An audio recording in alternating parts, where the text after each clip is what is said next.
মাননীয় মন্ত্রী, আপনার সময় 30 মিনিট, তারপরে যদি লাগে আপনাদের সময়ের মধ্যে অ্যাডজাস্ট করে নেব।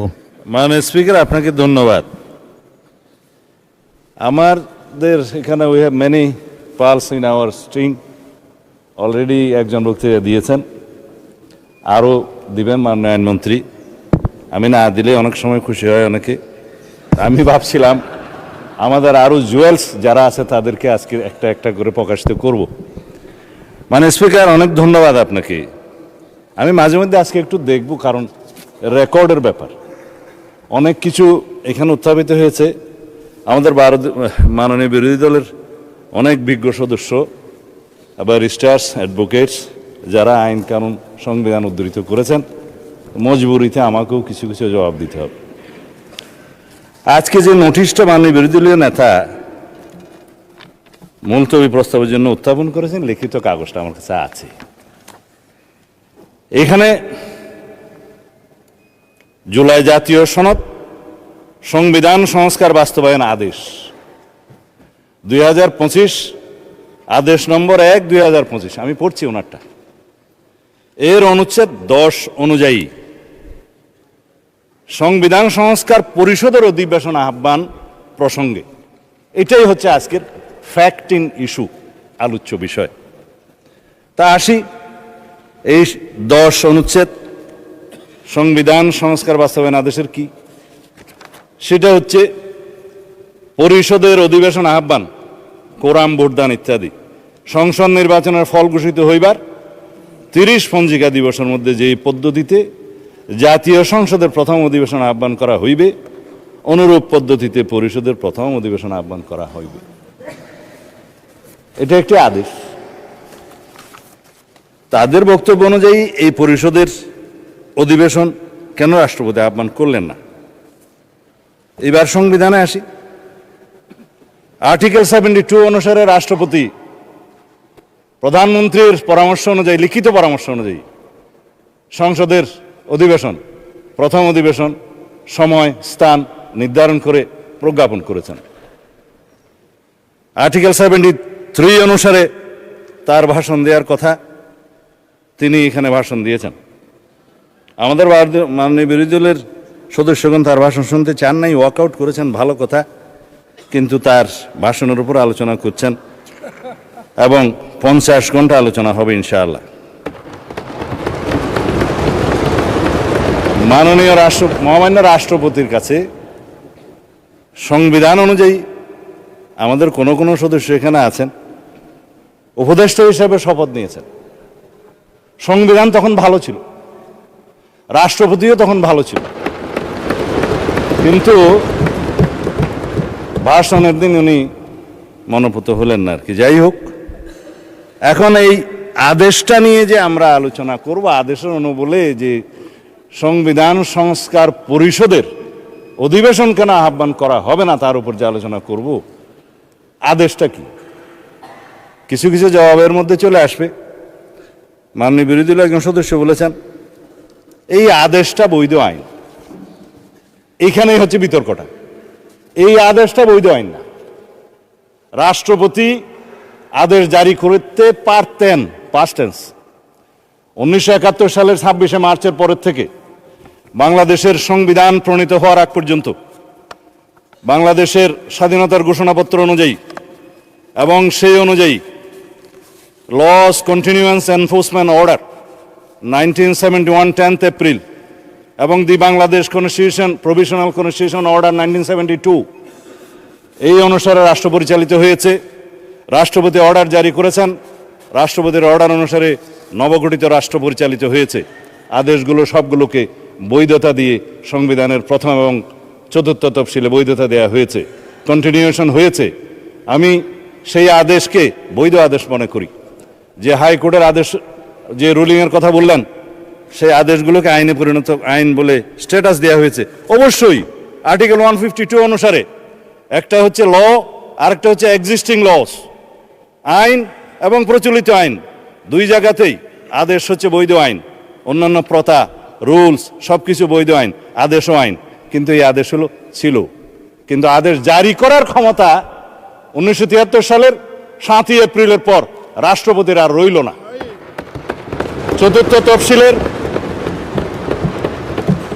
সংবিধানের চতুর্থ তফসিলের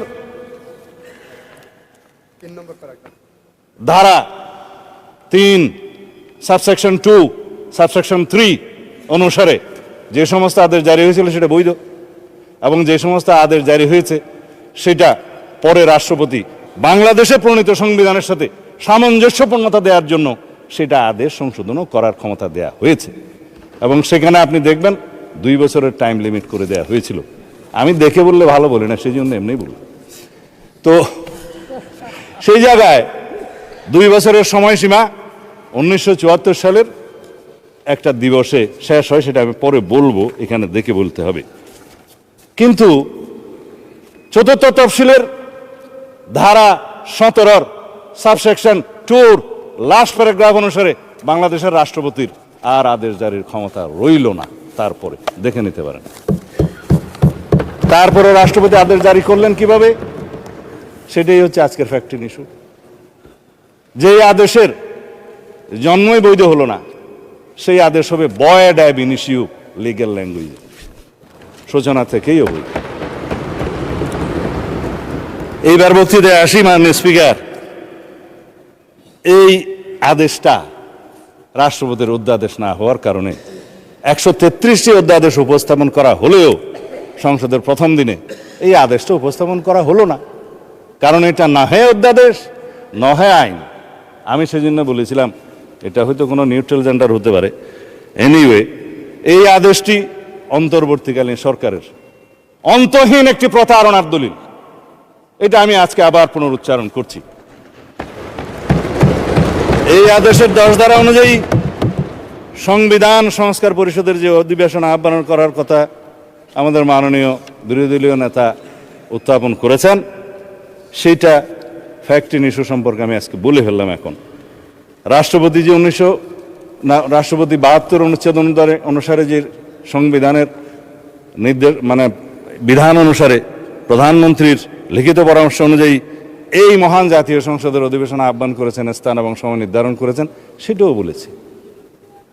কিন্তু সংবিধান সংস্কার পরিষদের কি কোনো অস্তিত্ব এখন আছে যে রাষ্ট্রপতি কোন বিধান বলে এই অধিবেশন আহ্বান করবেন? এই আদেশ, যে আদেশটা ভয়েড অ্যাব ইনিশিও, সেই অনুবলে কি রাষ্ট্রপতি কোনো ক্ষমতাপ্রাপ্ত হলেন?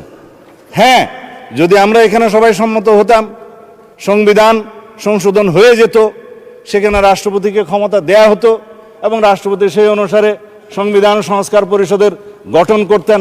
সংবিধানে আসতো, ফর্ম আসতো 3য় তফসিলে 148-এর বিধান অনুসারে, সেই ফর্ম অনুসারে যিনি শপথ পরিচালনা করতে পারতেন তিনি, তার নির্ধারণ হতো, সেটি স্পিকার হোক, রাষ্ট্রপতি হোক বা প্রধান নির্বাচন কমিশনার হোক, তারপরে সেই প্রশ্ন আসতে পারত। এখন যেই সংবিধানের চতুর্থ তফসিলের 3য় দফা সাবসেকশন 2 সাবসেকশন 3 এবং 17 দফার লাস্ট প্যারাগ্রাফ সাবসেকশন 2 আমি উদ্ধৃত করলাম, সেটা দয়া করে সবাই দেখতে পারেন। এখন কথা হলো, মাননীয় স্পিকার, এই আদেশটার অনুবলে আমরা যেটা এখানে দাবি করছি সেটা তো একটা অবৈধ আদেশ, ভয়েড অ্যাব ইনিশিও। কিন্তু আমরা যদি সংবিধান সংশোধন চাই, তাহলে সেই সংবিধান সংশোধন জাতির কাছে আজকে আমি পরিষ্কারভাবে প্রকাশ করতে চাই। একটা বিভ্রান্তি সৃষ্টি করা হচ্ছে সারা জাতির মধ্যে যে বিএনপি সংস্কার চায় না। বিভ্রান্তি সৃষ্টি করা হচ্ছে বিএনপি জুলাই জাতীয় সনদ মানে না। কিন্তু যেটা নিয়ে বিতর্ক হচ্ছে সেটা হচ্ছে জুলাই জাতীয় সনদ উইদিন ব্র্যাকেট সংবিধান সংস্কার বাস্তবায়ন আদেশ, অর্থাৎ জুলাই আদেশ। আমরা তো আছি জুলাই জাতীয় সনদে, যেটা জাতির সামনে সবাই স্বাক্ষর করেছি সেটাই। এবং এই জুলাই জাতীয় সনদের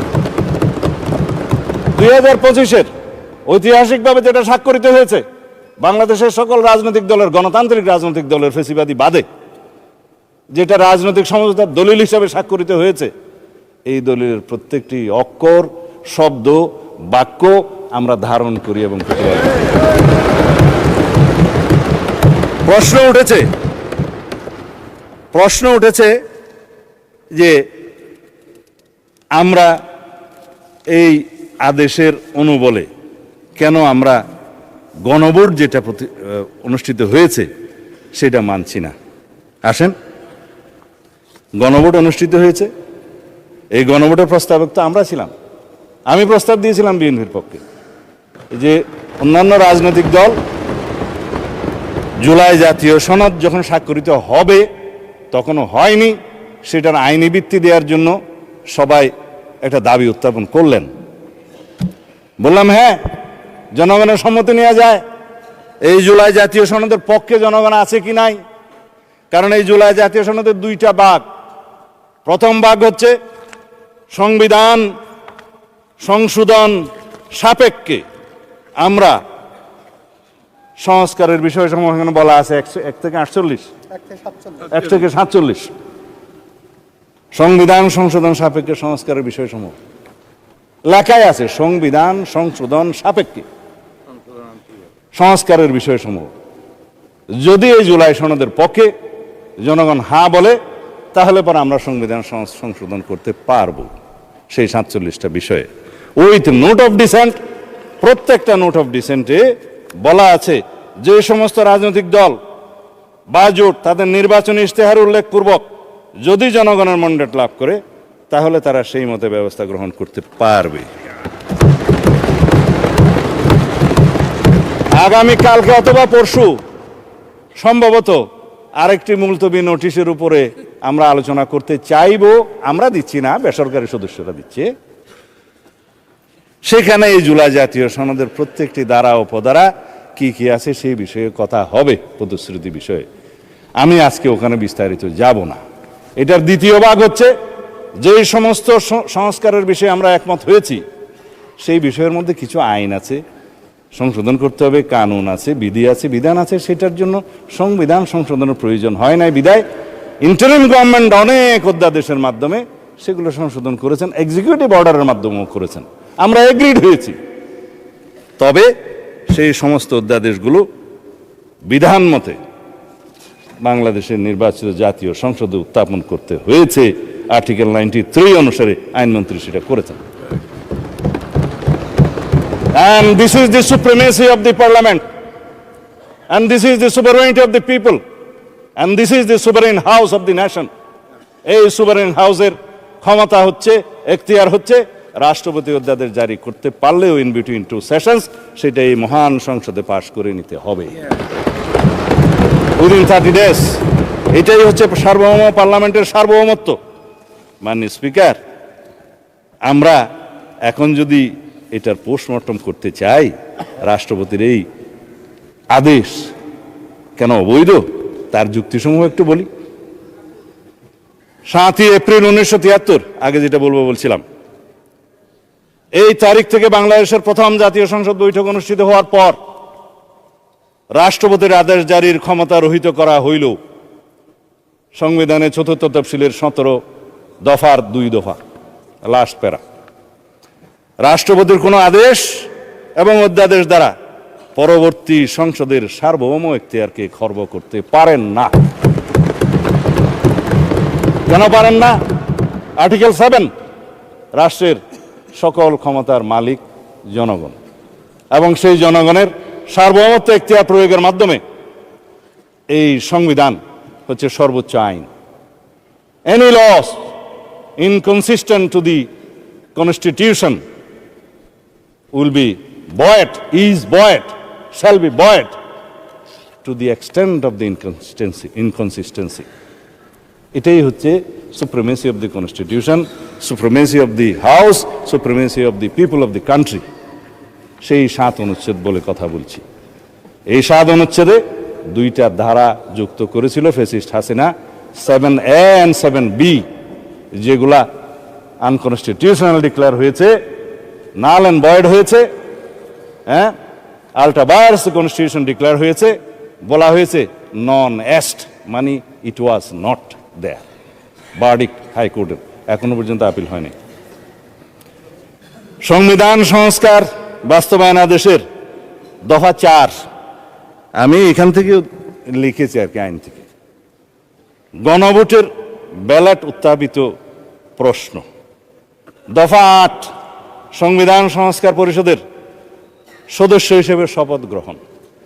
দফা ১০, যেটা নিয়ে আলোচনা হচ্ছে, সংবিধান সংস্কার পরিষদের অধিবেশন আহ্বান। দফা ১৩, সংবিধান সংস্কার অবিলম্বে কার্যকর করা। একটা মহামান্য সম্রাটের আদেশ জারি হয়ে গেল, ১৮০ দিনের ভিতরে সংবিধান সংশোধন হয়েছে বলে দরিয়া লওয়া হইবে। তাহলে পরে এই জনগণের অধিকার কোথায়? সুপ্রিমেসি কোথায়? সুভেরেনিটি কোথায়? জনগণ ৫১% ভোট দিয়ে কনস্টিটিউশনাল ম্যান্ডেটে নির্বাচিত করেছে এই সংসদ সদস্যদের। প্রশ্ন আসছে ওই পক্ষ থেকে, তাহলে ৭০% ভোটের কি হবে? ৭০% ভোটের একটা ফায়সালা হবে। জনরায়কে আমরা সম্মান করতে চাই, করতে হবে, কিন্তু এই ৭০% তো দেওয়ার কথা ছিল মাননীয় স্পিকার জুলাই জাতীয় সনদের পক্ষে আছে কি নাই সেটার উপর। আমি আগেও বলেছি, এই যে আদেশ যেটা নিয়ে কথা হচ্ছে এবং যেটার সাথে সামঞ্জস্য রেখে গণভোটের অধ্যাদেশ করা হয়েছে, সেই গণভোটের দফা ৩ এবং ৪, আরো কয়েকটা দফা আছে, দেখলে সময় যাবে, আমি দেখব না। সেগুলো সামঞ্জস্যতা রেখে প্রশ্ন রেডি করা হয়েছে। জনগণকে বলছে এটা সংবিধান সংস্কার হয়ে যাবে, এর পক্ষে হ্যাঁ অথবা না। কথা হচ্ছে মাননীয় স্পিকার, আর্টিকেল 93 অর্ডিন্যান্স জারির মাধ্যমেও রাষ্ট্রপতির ক্ষমতা নাই কোনো সংবিধানের বিধানকে রহিত হয়, পরিবর্তন হয় সেরকম কোনো আইন জারি করা, অধ্যাদেশ জারি করা। এটা তো অধ্যাদেশও নয়, এটা তো ভয়েড অ্যাব ইনিশিও একটা অর্ডার, যেটা রাষ্ট্রপতি করতেই পারেন না। সেখানে কনস্টিটিউশন চেঞ্জ করার জন্য একটা আদেশ জারি হলো, তারপরে সেটার অনুবলে গণভোটের মধ্যে প্রশ্ন উত্থাপিত হলো। এগুলো সব কিছু হচ্ছে এখতিয়ার বহির্ভূত। যারাই করেছে, ইন্টারিম গভর্নমেন্ট করেছে, কনস্টিটিউশন ভায়োলেশন করেছে, অথচ সেই কনস্টিটিউশন অধীনেই তো তারা শপথ গ্রহণ করেছে। সে রাষ্ট্রপতি করতেই পারেন না, এখতিয়ারটা কোথায়? তারপরে আসে এখন দফা ১৩, সংবিধান সংস্কার অবিলম্বে কার্যকরী হবে। সেটা বললাম, সরাসরি এটার মধ্য দিয়ে নেক্সট পার্লামেন্টকে, অর্থাৎ এই পার্লামেন্টকে, সাকসেসর পার্লামেন্টকে, পরবর্তী পার্লামেন্টের এখতিয়ারকে খর্ব করা হলো। পৃথিবীতে এমন কোনো বিধান নাই, সংবিধানের মাধ্যমেও না, সাকসেসর পার্লামেন্টকে, পরবর্তী সংসদকে বাইন্ডিং করতে পারে, অধিকার ক্ষুণ্ণ করতে পারে। হ্যাঁ, করতে পারে। আমরা এখানে এমন কোনো আইন এখন সংবিধান আনতে পারবো না যে পরবর্তী পার্লামেন্টের সংসদ সদস্যরা এই করতে পারবে না। নো, যার জন্য সংবিধানের ফ্যাসিস্ট সরকার আরোপিত 7A and B null and void ঘোষণা করা হয়েছে। আল্ট্রাবাস দ্য কনস্টিটিউশন ঘোষণা করা হয়েছে, বলা হয়েছে নন এস্ট, এটা ছিলই না। এখন আসেন যে দফা ৭, ১৮০ দিনের ভিতরে সংবিধান সংস্কার সম্পন্ন করার যে বিধান করা হয়েছে, যে এই সংস্কার পরিষদের অস্তিত্বই নাই, সেই সংস্কার পরিষদের এখতিয়ার এখানে ডিক্লেয়ার করা হয়েছে যে ১৮০ দিনের ভিতরে এই আদেশে যা যা আছে সব করবেন। আদেশটার মধ্যে মাননীয় স্পিকার যে সমস্ত তফসিল দেয়া হয়েছে, 30টা তফসিল দেয়া হয়েছে। এই তফসিলের মধ্যে আদেশটা দেখলাম, আমি তো মনে করছিলাম 48টাই তফসিল এখানে ধরিয়ে দেবে, পক্ষে 47টা। বলছে জুলাই জাতীয় সনদ 2025-এ যে সকল বিষয়ে ঐক্যমত হয়েছে, ঐক্যমত হয়েছে উইথ নোট অফ ডিসেন্ট। কিন্তু এখানে নোট অফ ডিসেন্টের প্রশ্নটা কোথায়? এখানে নোট অফ ডিসেন্টের অংশটা কোথায়? আপনি প্রস্তাবটা করলেন আর নোট অফ ডিসেন্ট সহ যেভাবে আমরা ঐক্যমত হয়েছে সেটা লিখলেন না। তার মানে এটা হচ্ছে একটা জাতীয় প্রতারণা দলিল। এখানে বলছে দফা ৪ অনুযায়ী গণভোটের ব্যালটে উত্থাপিত 4টি প্রশ্নের প্রত্যেকটিতে আপনি আলাদাভাবে হ্যাঁ অথবা না দেওয়ার বিধান, এই হ্যাঁ অথবা না দেওয়ার বিধান এইটা সংবিধান সংশোধনের প্রশ্ন জড়িত, এই পার্লামেন্টের সার্বভৌমত্ব লঙ্ঘনের সাথে জড়িত। সেই প্রশ্নই আপনি গণভোটে দিতে পারেন। যদি দিয়েও থাকেন 4টা গণভোটের প্রশ্ন, আমাকে কেন বাধ্য করা হলো একটা জবাব দিতে হবে, হ্যাঁ অথবা না। বলা হচ্ছে যে তুমি এখানে 3টা শরবতের বোতল আছে, তবে এই কুইনিনটাও তোমাকে খাইতে হবে। মা ছেলেকে ট্যাবলেট খাওয়াতে পারছে না বেশি দিতা, তো কলা খায় ছেলে, কলার ভিতরে কুইনিনটা ঢুকাই দিল ছেলে, এবং খাওয়ার সময় দেখলো এটা তিতা দিতে লাগে, তার ওটা দূর করে বাইর করে ফেলাই দিল। এই কোন আইনকে আপনি জাতিকে এইভাবে বাধ্য করে খাওয়াইতে পারেন? 3টা প্রশ্নের সাথে জুলাই জাতীয় সনদের মিল আছে। আমরা গণভোট চেয়েছিলাম এই জুলাই জাতীয় সনদের ভিত্তিতে, সবাই সম্মত হয়েছিল। ইন্টারিম গভর্নমেন্ট, অস্থায়ী গভর্নমেন্ট, তত্ত্বাবধায়ক সরকারের মতো মৌলিক কোনো বিষয়ে সিদ্ধান্ত নেওয়ার এখতিয়ার রাখে না, তারা কিভাবে একটা অবৈধ আদেশ জারি করে রাষ্ট্রপতিকে দিয়ে?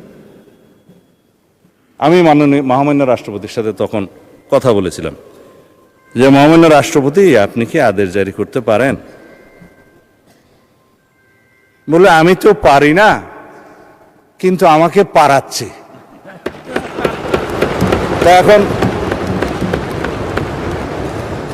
রাজহংসকে জোরপূর্বক স্বর্ণের ডিম পারতে বাধ্য করার মতো ঘটনা।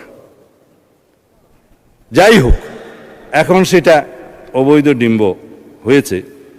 এখন সংসদ সদস্য হিসেবে শপথ গ্রহণের পর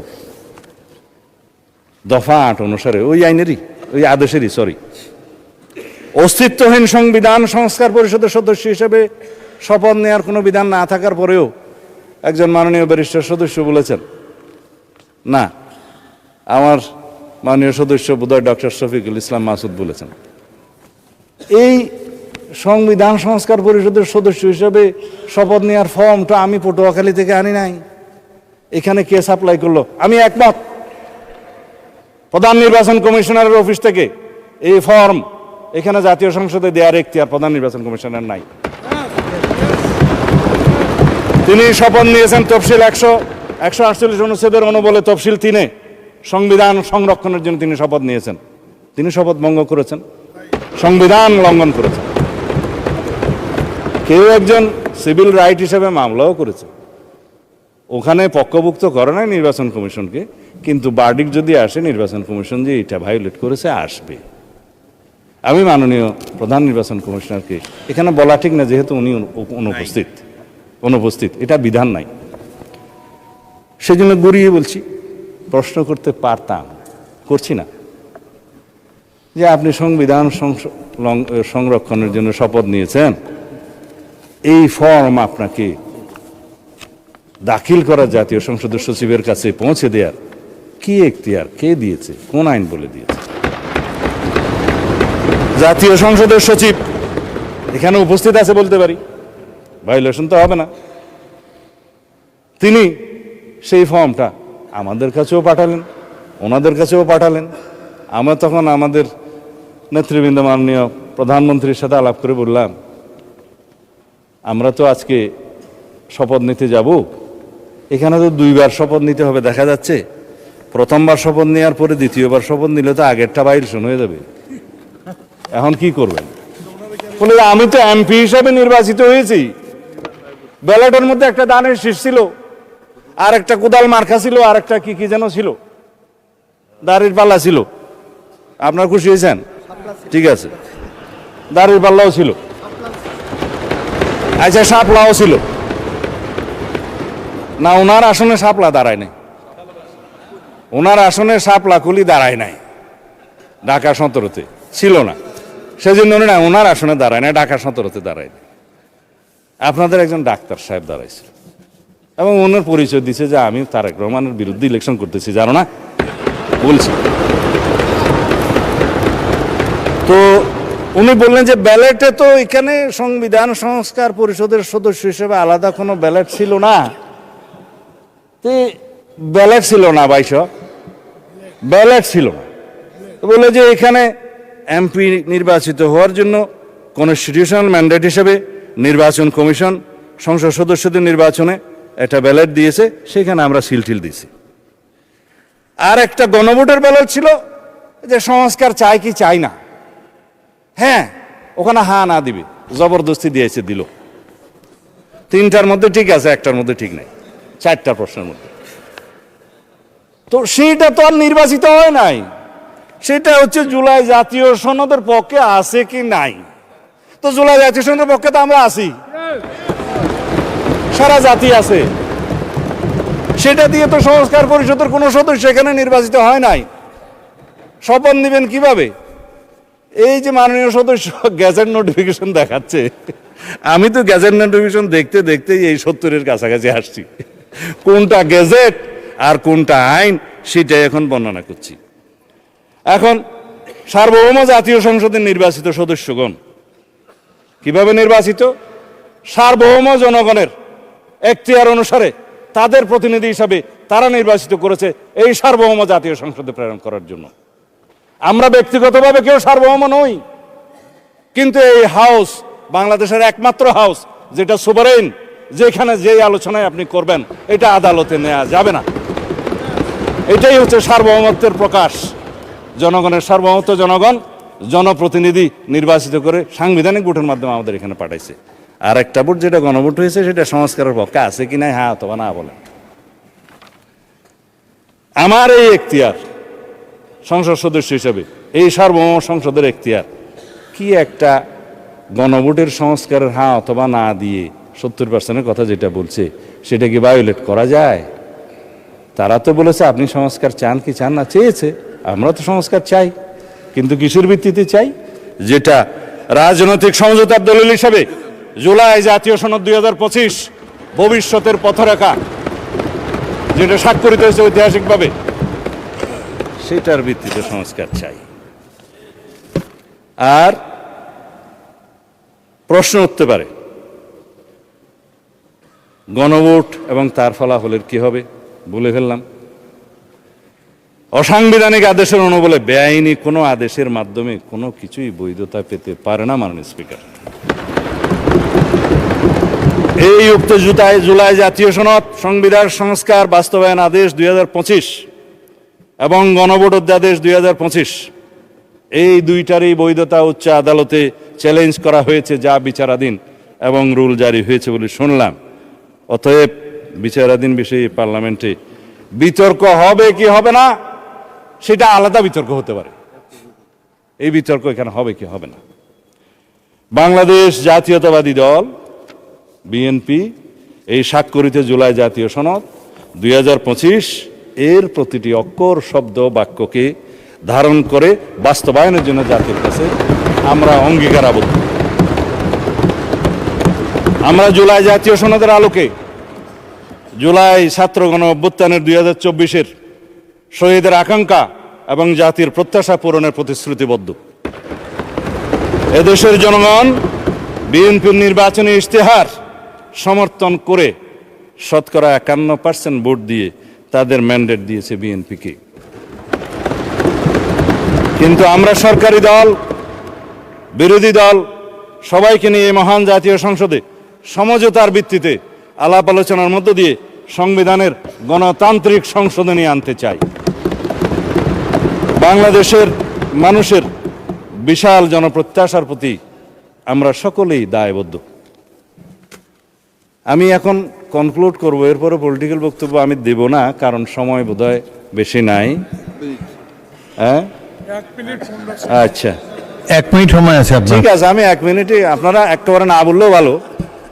তাই আমি আহ্বান জানাচ্ছি মানে স্পিকার, আসুন আমরা সংবিধানের গণতান্ত্রিক সংস্কারের মাধ্যমে, সংশোধনের মাধ্যমে রাষ্ট্র কাঠামো মেরামতের ঐতিহাসিক অঙ্গীকার প্রতিপালন করি। সেই জন্য আমি আজকে এই মহান জাতীয় সংসদে প্রস্তাব রাখছি on behalf of our leader of the house. জাতীয় সংসদে প্রতিনিধিত্বকারী সকল রাজনৈতিক দলের এবং স্বতন্ত্র সদস্যদের সমন্বয়ে সংবিধান সংশোধনের জন্য একটি সংসদীয় বিশেষ কমিটি গঠন করি এবং উক্ত কমিটিতে আমরা সকলে মিলে আলাপ আলোচনা করে সমঝোতার মাধ্যমে জনপ্রত্যাশিত সংবিধান সংশোধনী বিল এই মহান জাতীয় সংসদে উত্থাপন করি এবং সেটা সমঝোতার মাধ্যমে আমরা গ্রহণ করি। আমার সময়